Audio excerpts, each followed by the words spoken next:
Bismillahirrahmanirrahim. Ngaji sapa ingsun kula nyebut asmane Allah Ar-Rahmani kang maha welas ing dalem dunya lan akhirat, Ar-Rahimi kang welas asih ing dalem akhirat. Alhamdulillah segala puji Rabbil alamin kang ngerani alam kabeh. Wa bihi lan kelan Allah nasta'inu nyun pitulung sapa kita ala umuri dunya ing atase pira-pira perkara dunya wa dini lan perkara agama.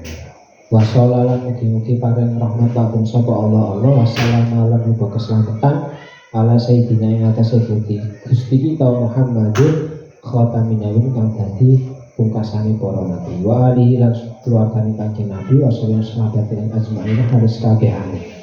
Wala haula lan ora ana semoga iku wujud wala kuwata lan ora ana kekuatan iku wujud illa billahi amin kelawan Allah al ali dan kang luhur al adimi kang agung.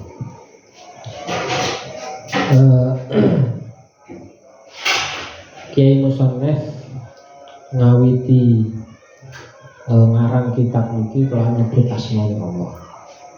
Kelawan ngucap bismillah.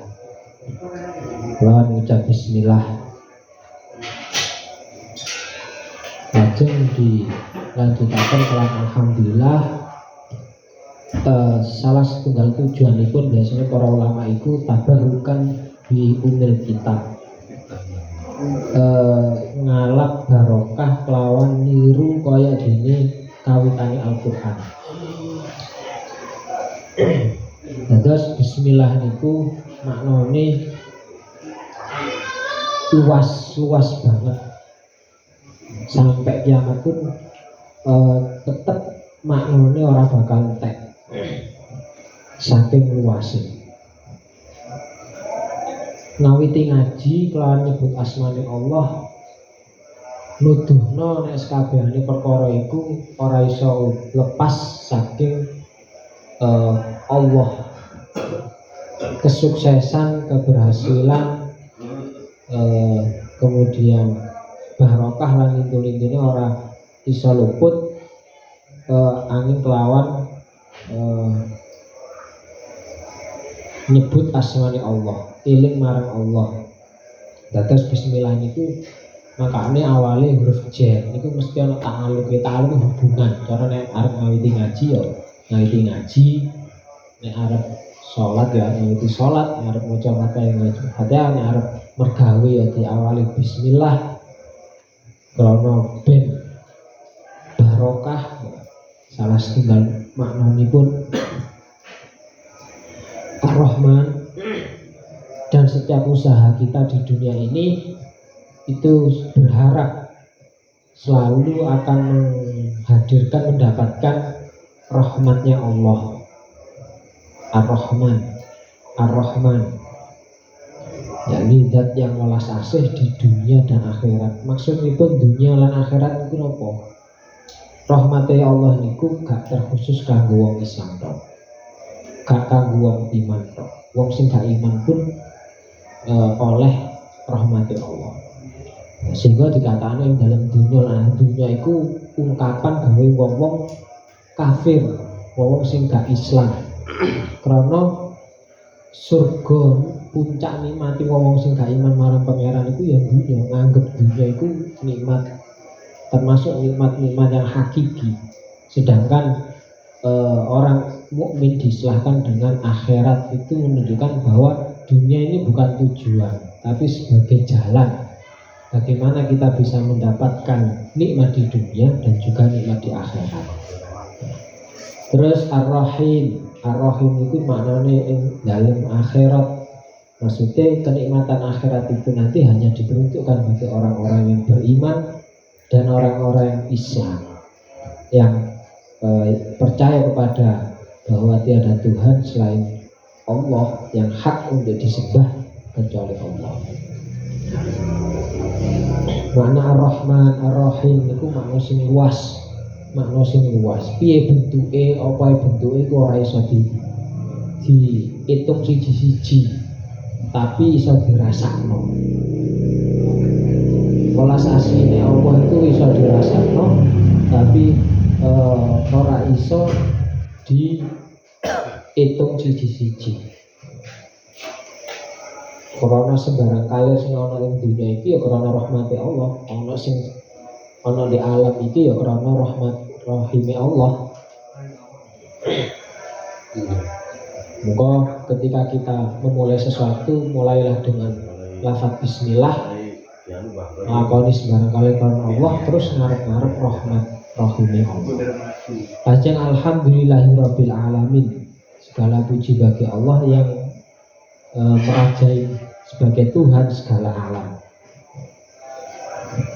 Kemudian dimulai dengan puji syukur, karena satu, dalam setiap permulaan dia akhirnya bisa memulainya dengan menyebut asma Allah, mengingat asma Allah, mengingat nikmatnya Allah. Bisa ngaji, arep ngaji diawali bismillah tok itu termasuk rahmat sing saka Allah. Arep mergawe, arep nglakoni apik itu wis termasuk nikmat saka Allah. Maka harus selalu kita syukuri dalam setiap tindak tanduk laku kita. Rabbil alamin, yang menjadi Tuhan segala alam. Alam itu, pengertian alam itu apa sih? Alam itu adalah segala hal selain Allah itu disebut dengan alam. Jadi semua yang diciptakan oleh Allah itu adalah alam. Alam dunia, alam lain, pokoknya alam. Manusia itu termasuk alam, hewan termasuk alam, tumbuh-tumbuhan termasuk alam, langit alam, neraka alam, surga itu termasuk alam. Maka dikatakan sebagai Rabbil Alamin, Tuhan segala alam, semua alam. Jadi tidak terbatas hanya dunia saja, tapi semua selain apa yang diciptakan Allah itu disebut alam.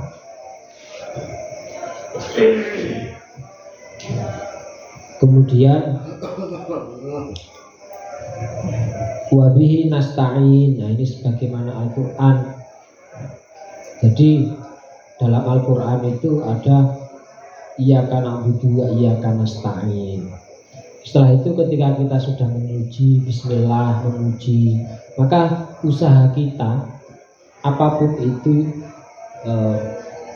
usaha ngaji kita, mergawe kita, kemudian segala perbuatan yang baik, maka semua itu tidak akan bisa terjadi kecuali disertai dengan sebab pertolongan oleh Allah. Nah, ini hikmah dalam Al-Fatihah itu alhamdulillahirabbil alamin, kemudian sampai iyyaka na'budu wa iyyaka nasta'in. Pengakuan kita dengan menyebut bismillah, kemudian alhamdulillah, pengakuan bahwa segalanya itu adalah dari Allah. Kemudian ketika sudah mengakui segalanya dari Allah, ternyata kita telah mengakui apapun kenikmatan yang kita dapatkan, apapun yang terjadi pada kita sadar, kemudian kita memuji alhamdulillah. Setelah kita memuji, kalau memang kita sudah memuji, maka langkah selanjutnya adalah dalam Al-Quran ada iyyaka na'budu. Maka kalau sudah ada pengakuan, maka hanya kepada Allah kita menyembah. Kemudian wa nasta'in. Kemudian hikmahnya kena diletakkan setelah itu. Nasta'in artinya meminta tolong, bahwa ibadah kita, usaha kita, semuanya itu tidak akan bisa kita lakukan kecuali dengan pertolongan Allah. Sehingga dikatakan nasta'in, wabihi nasta'in, hanya kepada Allah kita memohon pertolongan untuk menyelesaikan semua urusan kita di dunia dan akhirat. Makanya kadang penulisan karya ilmiah dan yang lainnya itu kalau kita mengikuti konteks atau cara Al-Quran menyampaikannya, maka bisa dapat nilai yang bagus. Jadi makanya di dalam doa itu satu ada pengakuan, kemudian kita memuji, termasuk sabab doa itu dikabulkan, dan di sana ada pengagungan, memuji pada Allah. Atau kemudian dilanjutkan dengan setelah itu sholawat. Setelah sholawat kemudian kita mengerjakan tugasnya. Itu untuk menunjukkan apa? Bahwa awal segala hal itu dari Allah. Kemudian Nabi Muhammad itu sebagai jalan kita bisa sampai kepada Allah. Maka jangan sampai seseorang itu melupakan jalannya. Kalau orang itu sudah lupa jalannya, maka dia pasti akan tersesat. Maka sebenarnya setiap tingkah laku kita, kalau kita mau bertafakur sedikit-sedikit di eling-eling lagune, yes, sidi-sidi lah dari Bismillah, Alhamdulillah, surat Al-Fatihah itu Bismillah, Alhamdulillah, Bismillah diangen-angen. Kemudian kalau iyyaka na'budu wa iyyaka nasta'in, maka kalau sudah iyyaka na'budu wa iyyaka nasta'in, insyaallah semuanya akan beres. Tidak akan ada masalah yang tidak terselesaikan, atau setidaknya orang itu tidak akan merasa gusar, hatinya tidak akan merasa gusar, atau tidak akan merasa kacau balau atau sedih. Kegagalan itu proses, kegagalan itu bukan sesuatu yang dianggap aib, bukan. Kegagalan itu termasuk dari sebagian kesempurnaan kehidupan di dunia, karena itu sudah termasuk dari kodrah iradahnya Allah. Maka tidak perlu menyesali kegagalan. Yang penting adalah al-ikhtiar, usaha. Kemudian wassallallahu wasallam ala sayyidina Muhammad khatamin nabiyyin. Maka jadilah kita seperti para ulama juga yang dalam setiap halnya, dalam hal yang baik itu diawali dengan dilanjutkan dengan membaca sholawat. Maka para ulama itu banyak sekali menganjurkan setiap apapun, setiap hal apapun, untuk menyelesaikan apapun masalahnya, itu suruh memperbanyak sholawat. Suruh memperbanyak sholawat, karena sirinya itu sangat besar, rahasia di balik sholawat itu sangat besar. Sholawat itu akan bisa menjadi jimat bagi kita untuk menyelesaikan segala masalah, karena kanjeng Nabi itu diutus sebagai rahmatan lil alamin. Rahmatan lil alamin itu jangan dipahami hanya pendek saja, hanya berbentuk welas asih Rasulullah kepada umatnya ketika Rasulullah masih hidup.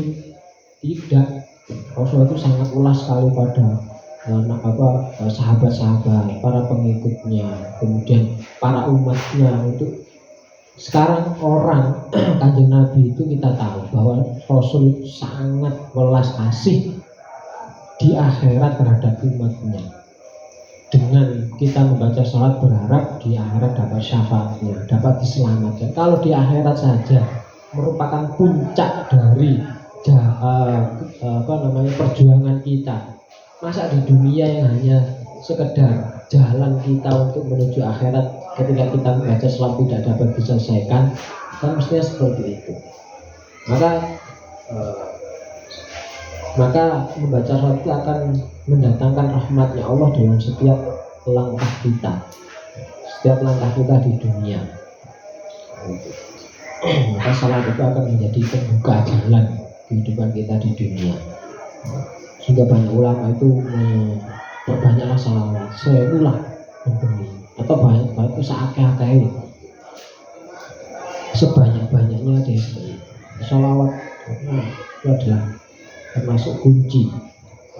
Jadi rahmatan lil alamin itu bukan hanya berbentuk nanti kita diselamatkan di akhirat, tidak, tapi juga kita diselamatkan di dunia dari berbagai bentuk usaha kita, diberi keberhasilan, diberi kelulusan. Itu termasuk dari bentuk rahmatnya kanjeng Nabi. Karena nurnya Rasulullah itu juga karena rahmatnya kan termasuk dari rahmatan lil alamin. Kapanpun, dimanapun, kalau rahmatan lil alamin berarti menunjukkan alamnya adalah masih Allah, sesuatu yang selain Allah. Jadi semua makhluknya Allah itu mendapat dengan hadirnya kanjeng Nabi di alam ini, dan diutusnya Rasulullah sebagai utusan itu menjadi rahmat dimanapun untuk makhluk Allah yang bentuknya apapun. Baik malaikat pun juga mendapatkan rahmat, manusia mendapatkan rahmat, jin mendapatkan rahmat, hewan-hewan mendapatkan rahmat, tumbuh-tumbuhan mendapatkan rahmat, surga mendapatkan rahmat, neraka juga mendapatkan rahmat, rahmatan lil alamin. Maka itu yang perlu diangan-angan. Maka jadikanlah sholat sebagai kehidupan, nafas kehidupan kita. Benar khatamin nabi itu menunjukkan bahwa nabi adalah sebagai utusan terakhir, penutup. Oleh karena itu kita wajib untuk selalu mengagungkan kanjeng Nabi. Tapi kemudian dalam setiap kadang kita mengiringi lafaz Muhammad itu kadang dengan Abdullah, dengan Basyarun, dengan yang lainnya. Itu tujuannya bukan untuk mengecilkan makna dari kedudukan Nabi, bukan. Tapi jangan sampai kita seperti umat-umat terdahulu yang menjadikan nabi-nabinya ada yang kelewat batas dalam mengagungkan, ada yang kelewat batas tidak mau mengagungkan. Seperti orang-orang Yahudi itu dalam Al-Quran membunuh para nabi-nabinya, ya, dibunuh, tidak mau menghormati. Sehingga bagaimana bisa selamat kalau nabi-nabinya dibunuh? Sebagai jalan menuju Allah kok malah diputus. Bagaimana mereka bisa selamat? Atau seperti orang-orang Nasrani, atau dalam Al-Quran dikatakan sebagai orang-orang yang kelewat menghormati, menjadikan mereka sebagai Tuhannya. Maka dikatakan Abdullah. Nabi Muhammad itu adalah kaulannya Allah. Maksudnya apa tujuan? Supaya kita tidak berlebihan dalam bersikap sampai menjadikan mereka sebagai Tuhan. Itu yang tidak boleh itu. Adapun yang lainnya boleh, maka sangat dianjurkan, sangat dianjurkan, sangat ditekankan. Kemudian ada mengatakan Sayyidina itu bid'ah dan yang lainnya dan tidak ada. Ya itu karena tidak memahami makna dari keagungan Nabi Muhammad. Khatamin Nabi, sebagai akhir dari para nabi, sebagai penutup.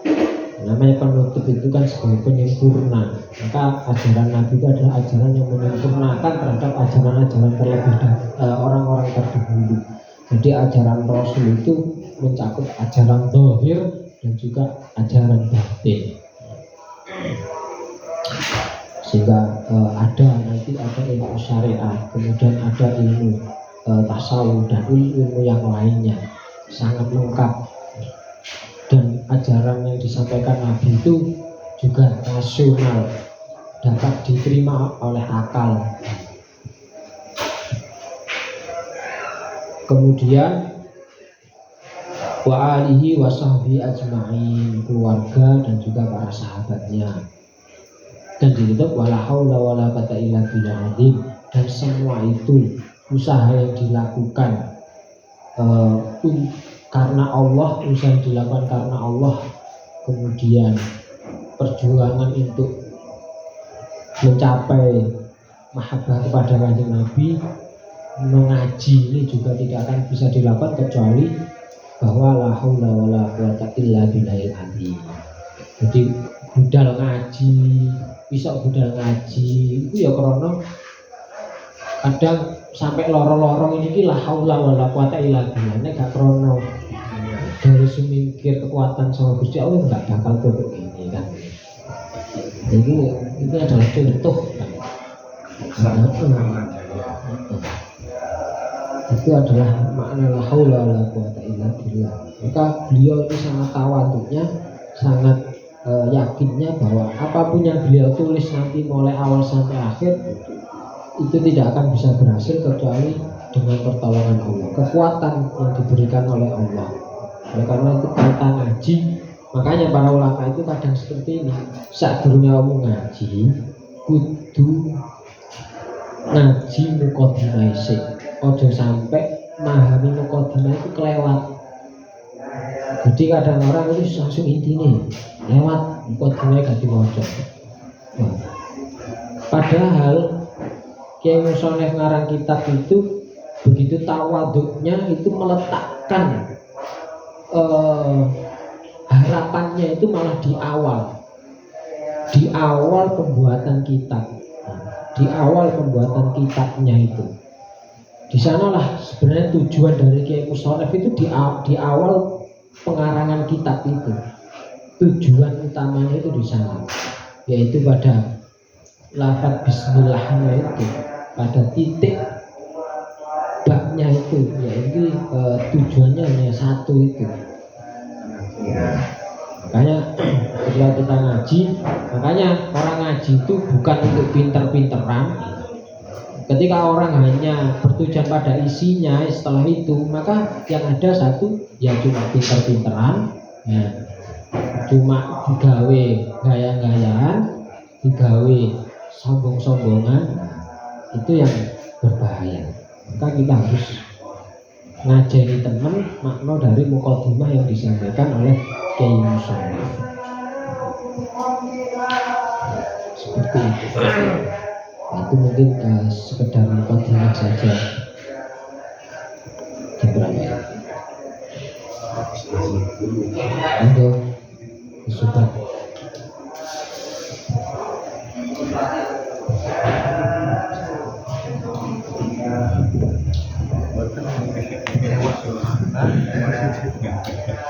Cerita nopo ngoten Mas? Dur sakit sewengi mawon ya. Nggih.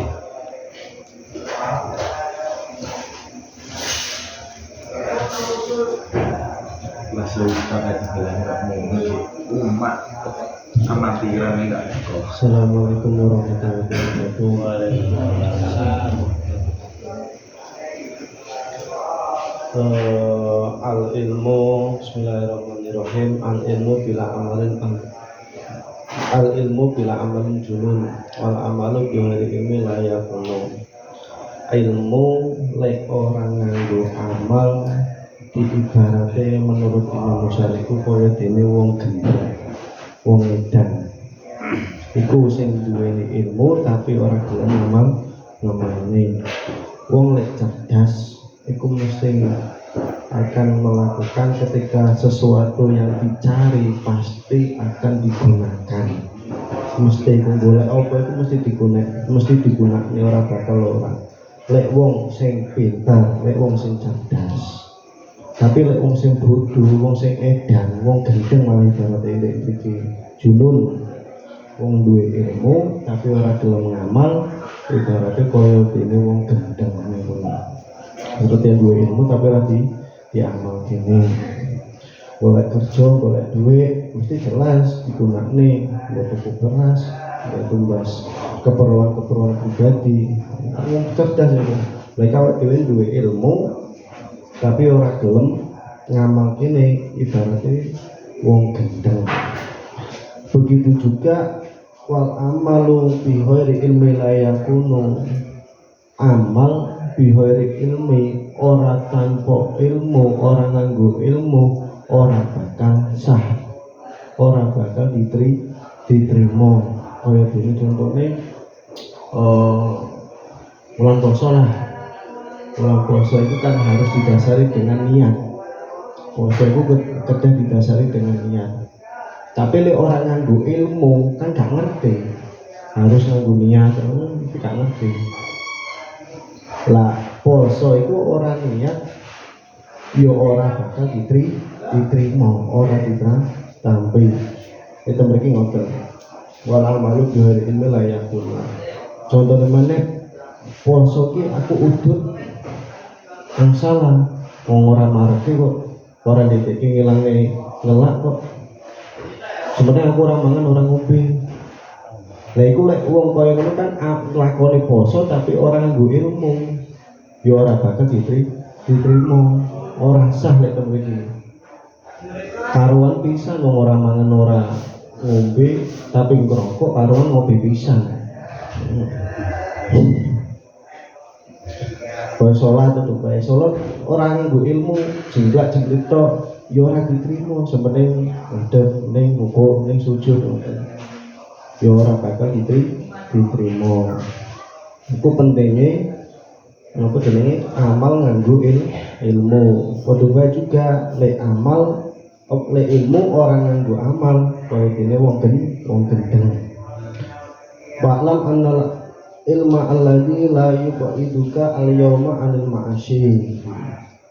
Ketahuilah bahwasanya ilmu itu yang mana ilmu tersebut tidak bisa menjauhkanmu dari hari-hari daripada maksiat, wala yahmiluka ala taati, dan tidak bisa membawamu ke taatan karo pangeran. Lam yuqidaka dan anil nari jahannam. Ilmu tersebut tidak bisa menjauhkanmu daripada api neraka. Ilmu sing ora ngedohne awake dhewe teko maksiat, ilmu sing sekirane ora didik awake dhewe tambah taat karo pangeran, yaiku ilmu sing ora iso. Berarti ilmu iku ilmu sing ora medhek awake dhewe ning surga, ya ilmu iku berarti ngedoh ora iso ngedohne awake dhewe teko neraka. Kaya contohnya apa ya? Niku mawon sing simpel pengajian lah. Pengajian itu dikatakan sukses bukan berarti sukses pengunjungnya banyak, bukan berarti sukses tidak hujan terus pengunjungnya aku wis gawe takdir 5.000 entek resik malah kurang-kurang, bukan seperti itu lah. Tapi dikatakan suksesnya pengajian tersebut adalah ketika sesudah pengajian tersebut masyarakatnya itu bisa menjadikan tambah taat marang pangeran napa mboten, napa tambah adoh Quran maksiat napa mboten. Lek percuma meskipun pengunjungnya oke, meskipun ora udan, tapi kok masyarakatnya iso malah dedekne tambah tukaran, malah tambah dedeki sepine masjid, ya itu berarti orang dikategorikan sukses. Mulane ciri-ciri ilmu sing sukses itu ilmu sing dedeki tambah taat marang pangeran, tambah adoh ngedohi maksiat. Iku tanda-tandane ilmu sing manfaat.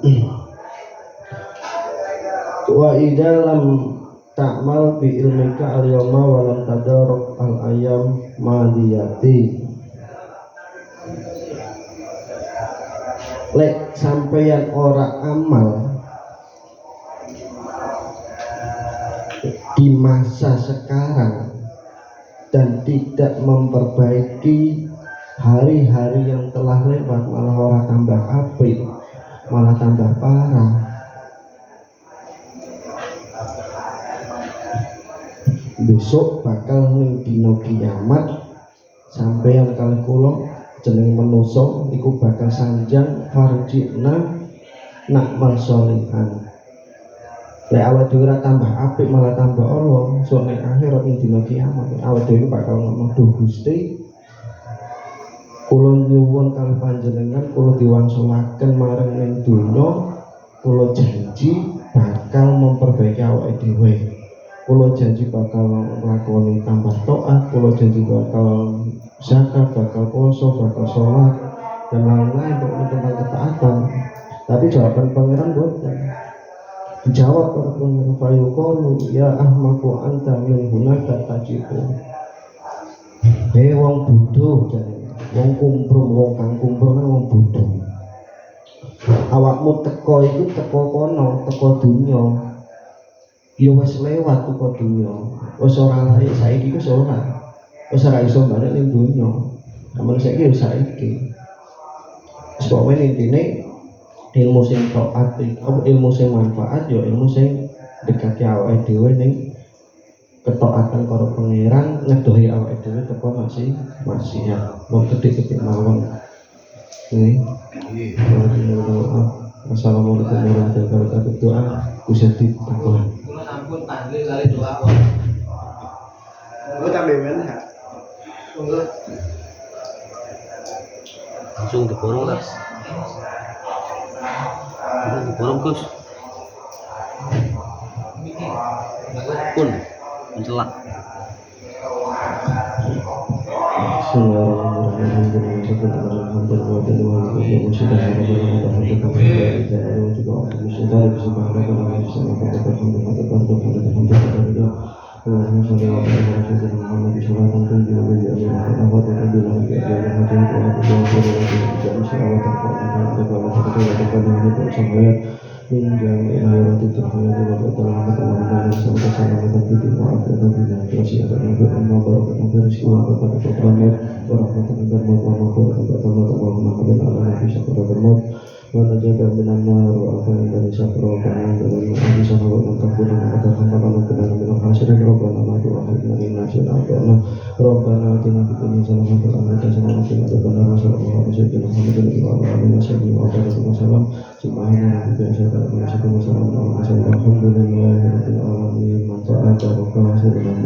Muhammad Ali